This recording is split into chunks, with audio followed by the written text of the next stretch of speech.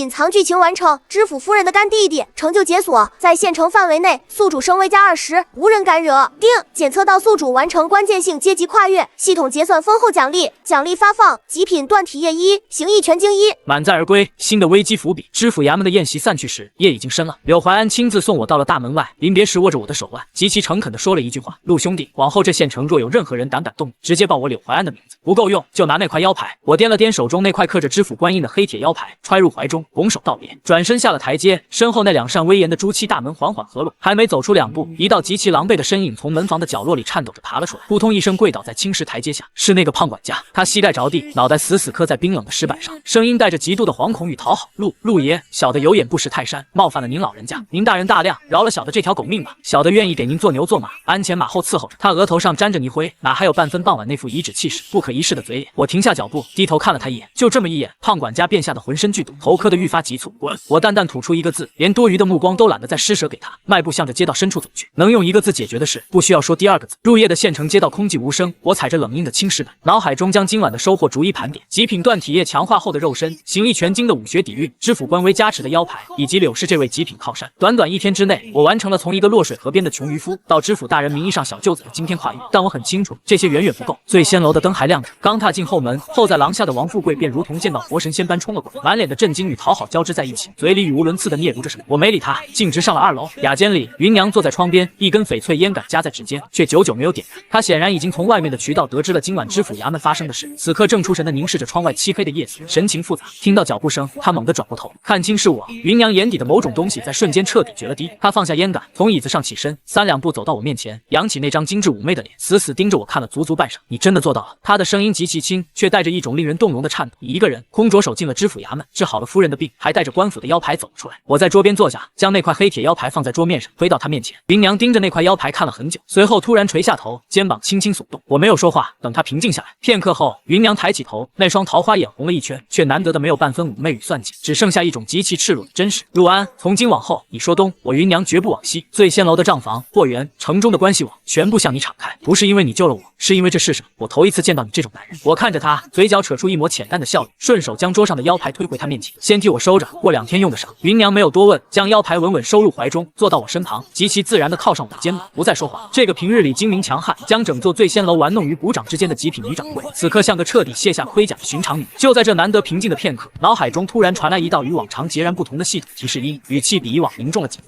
检测到宿主辖区外部势力躁动，紧急情报播报。情报：大夏荒年持续恶化，西北3县流民暴动规模扩大，已有流民首领开始聚众称王，乱兵正在向本县方向移动，预计15日内抵达县城外围。系统警告：宿主当前武力虽已远超普通人，但面对成规模的武装冲突，单打独斗中有极限，建议宿主尽快建立个人武装势力，修筑据点，方可真正自保。